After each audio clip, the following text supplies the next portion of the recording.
Ever wondered what happens when a social media superstar reaches the top and then everything starts falling apart? Why do some creators skyrocket to fame only to have their audience turn on them in what feels like an instant? Today, we're going to explore the fascinating and cautionary tale of Kabby Lame, once TikTok's most followed creator, whose meteoric rise was met with a dramatic fall. How did he go from being loved by millions to having people call him out for being boring, predictable, and even irrelevant? It's 2020, the height of the pandemic. We're all locked inside, scrolling endlessly through TikTok, trying to find something, anything, to distract us from the world falling apart outside. Enter Kabby Lame. At first glance, he's just a regular guy, posting reaction videos to those ridiculous life hack clips that make you think, why would anyone do that? But Kabby, with his silent, simple gestures, shows us a better way to do things. Without saying a word, that's what made him stand out. It was effortless, funny, and universally understandable. People loved him because he made the complicated seem simple.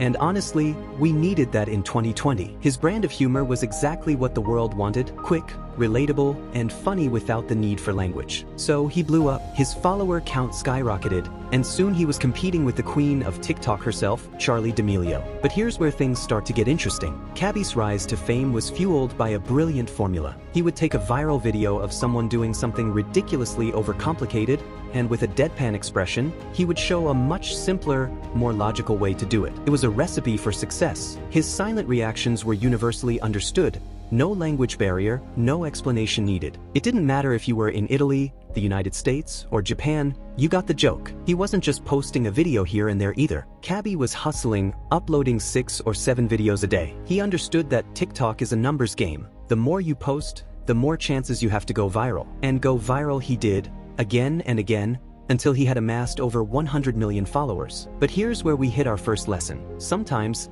the very thing that makes you successful can eventually become the thing that holds you back. Kabby's success was built on a very specific type of video, and as his popularity grew, the demand for more of the same content increased. But how long can one person keep repeating the same joke before it starts to get old? It wasn't long before cracks started to show. While Kabby was at the top of his game, hitting milestones like 50 million, then 100 million followers, some viewers were already growing tired of the same routine. Comments like, "It's the same thing every time and the joke is getting old," started to appear more frequently. But even then, it wasn't the repetition that did the most damage. What really turned the tide against Kabby was the perception that he wasn't working for his fame anymore. People started saying things like, he gained over 100 million followers by doing nothing. To many, it seemed like Kabby was just riding the wave of his past success without evolving his content. Now, let's pause here and think about this from a broader perspective. There's a psychological principle called the success paradox, where the very thing that makes you successful can eventually lead to your downfall if you don't adapt. Kabby's formula worked, but as the audience matured, they craved something different. Unfortunately, Kabby wasn't providing that.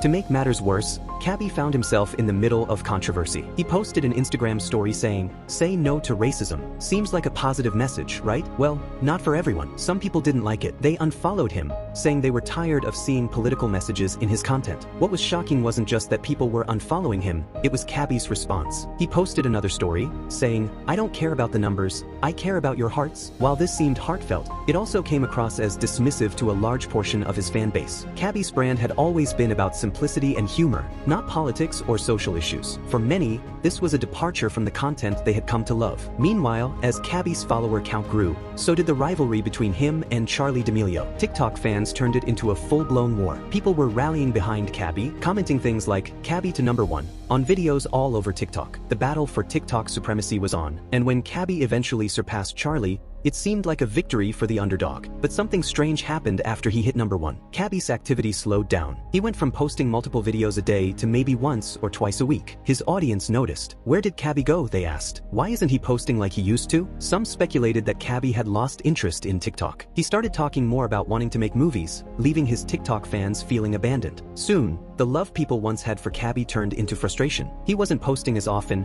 and when he did, it was often an ad. From Hugo Boss to Airbnb, it felt like Kabby was more interested in cashing in on his fame than creating new content for his fans. The comments became brutal. "Put the fries in the bag, bro," one person wrote, referencing the simplicity of his content. "You used to be funny, now it's just ads," said another. The truth is, Kabby's fall from grace wasn't about one thing. It was a combination of factors: repetition, a lack of evolution in his content, the controversies, and the perception that he wasn't connecting with his audience anymore. So, what can we learn from Kabby's story? First, success requires constant evolution. You can't rely on the same formula forever, even if it worked in the beginning. People's tastes change, and if you don't change with them, they'll eventually leave you behind. Second, authenticity matters. Kabby's rise was built on being genuine and relatable. But when the ads started rolling in and the content started to feel like an afterthought, people noticed. Audiences are smarter than we give them credit for.